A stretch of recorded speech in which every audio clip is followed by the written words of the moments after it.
Welcome back to my channel. My name is Emily Grace, and I help women become whole and reclaim their feminine energy. And in today's video, I'm going to talk about a crucial topic, which has to do with how neglecting your feminine energy may be impacting various aspects of your life and actually really harming you. And before we get started, I want to delve into what feminine energy really means. It's really around this quality of receptivity, of creativity, of depth, of softness, while the masculine represents the go energy, the direction, the actions, and the thinking, the logic behind it. And this manifests this imbalance of feminine energy in all aspects of your life. So I really want to help you understand how you can start to heal your feminine energy and how that's going to serve you.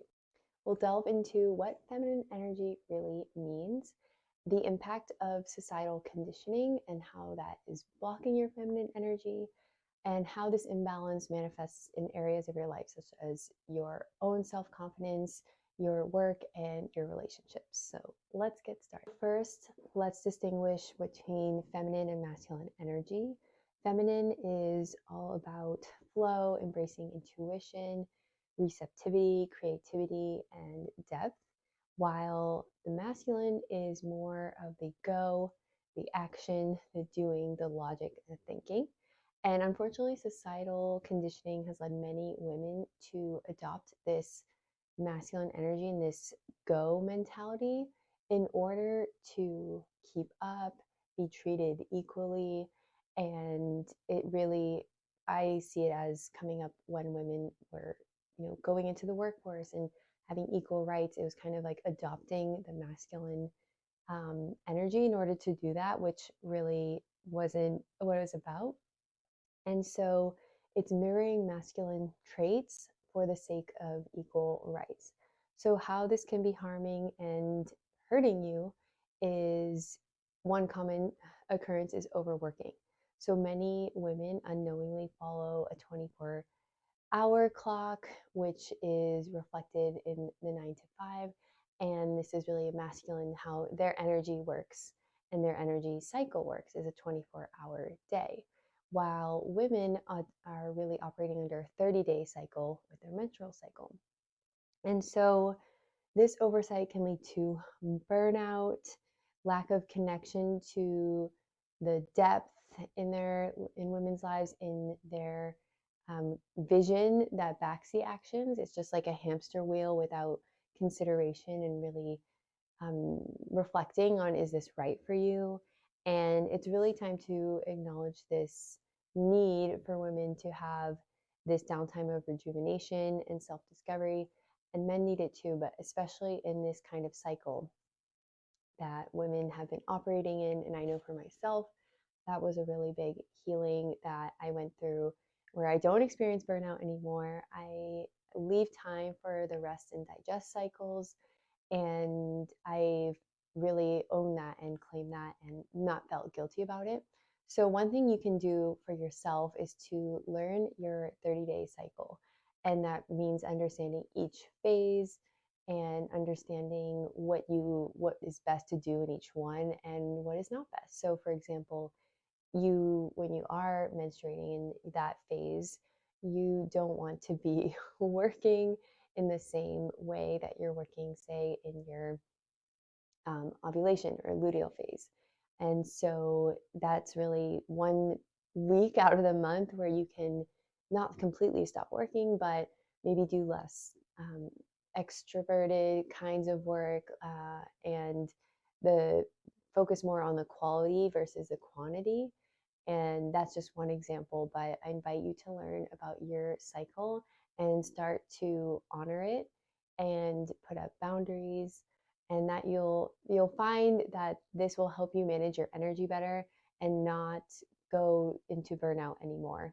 So that is the first point, is overworking and burning out is in your self-worth and external validation. So, neglecting your feminine energy is relying solely on external points of validation and metrics to define your worth.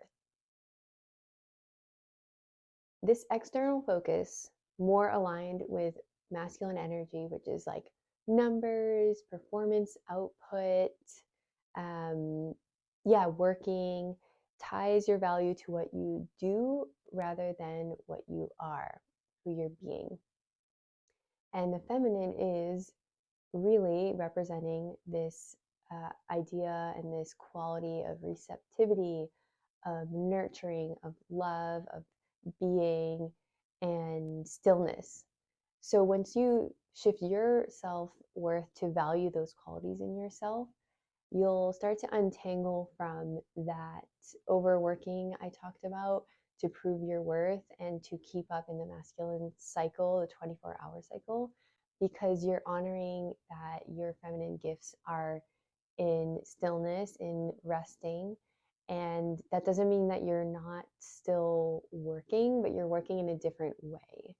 And you're not working to be exactly like the masculine, which is really about doing. And that has been a huge part of my journey. And the women that I work with as clients is untangling their worth from their work, which I really think is tied to that idea I mentioned of women having to go back to when women had equal rights and going to work, and then to just compensate and overcompensate and feel equal, to identify with their work. And it's also just a generational pattern. And that's at least how I've experienced it as well. And so, really looking at shifting your perspective of yourself and celebrating when you're resting, when you're doing other activities that are supporting you in your work. So, your physical health, your emotional health, like nourishing your relationships, your creativity, and your personal expression versus only prioritizing work and outputs, or even only prioritizing your physical appearance. I think that's another area of conditioning that women are really, it's just a conditional experience that women are really focused on their external. It's crucial to shift towards trusting and cultivating your powerful magnetic energy that naturally attacks positivity and success. So this is what I love helping and teaching women in my one-on-one program, is being a magnet for your desires versus having to go out and do, which is the masculine energy.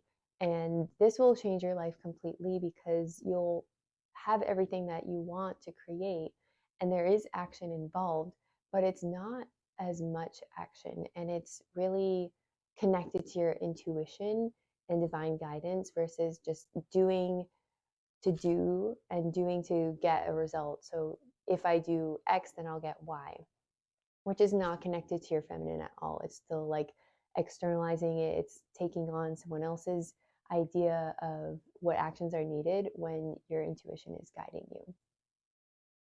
Okay, next, the ways that not being in your feminine energy is harming you in your relationships. So, this is where I really see the impact of not embracing and embodying your healthy feminine energy as a woman.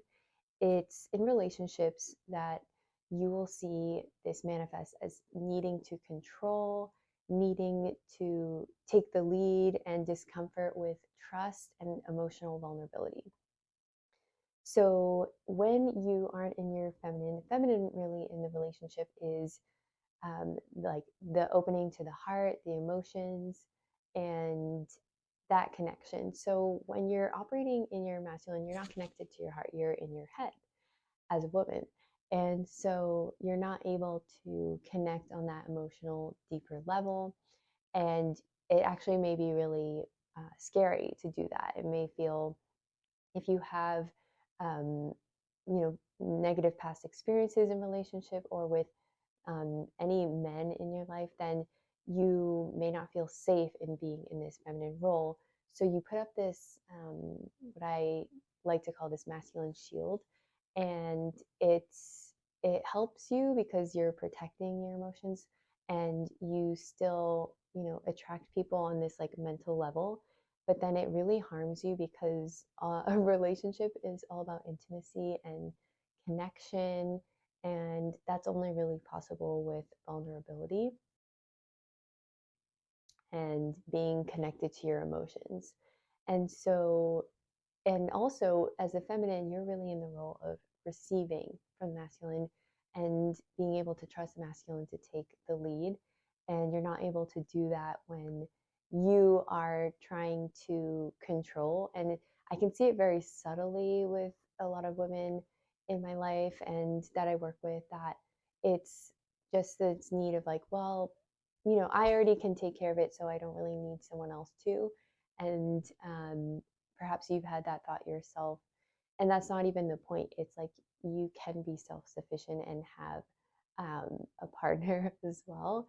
And also be able to trust that they're leading you to the right place, and that involves time, that involves trusting your own self, that involves boundaries. And if you don't have any of that, you'll feel really closed off and have this masculine shield, and you may be attracted towards emotionally unavailable people. You might just have these relationships that there's no depth in them. And so, what you really want to do is connect to your emotions, connect to your body, and also look at letting your feminine take the lead in these other areas of your life that will help you to feel that it's safe for you to be in this type of energy. Because I think that's the biggest thing of why women struggle with being in their healthy feminine energy, is because it's not something that has been prioritized or valued by society. It's actually been the masculine energy. So it's almost what I love to call like reclaiming it as your own, because it is already within you, and you're just remembering and coming back to this part of yourself. So being really connected to your emotions and the sensations in your body and your heart space will help you to connect back to your feminine energy. That's where it all lives, in your body, in your womb, your torso. And it's really cool when just an exercise you can start doing is like, I want to set the intention, say this to yourself, that I don't want to be coming from my head. And then go do whatever it is that can get you out of your head. For me and a lot of women I work with, it's movement. So dancing and closing your eyes so you have an internal experience, and letting your emotions guide you in your movements is just the door opening to that. And yeah, anything that can get you out of your headspace will allow you to be in your feminine, in your receptivity, and not have this like shield up, because the shield is going to give you those undesired results where the man that you want to be in relationship with isn't taking the lead, isn't is very passive. It's like the whole dynamic is based in polarity. So if you are really underdeveloped in your feminine energy, then the other person is also going to reflect that. Versus if you're really in your feminine, then the masculine that's really healthy in his masculine is going to be attracted. So, and it's all based on personal preference. So you might not want to have that experience, but what I've found is that most women, that this feels like most natural and organic to them, because it's biologically how we are wired. So these are the ways that not being in your feminine energy is harming you. And I invite you to journal, reflect on what feels true to you, and start to, connect with your feminine energy in these ways. And I'd love to hear from you in the comments if you've experienced this. And I hope this is really helping you to experience what you want in your relationships, in your life, in your work. And I will see you in the next video.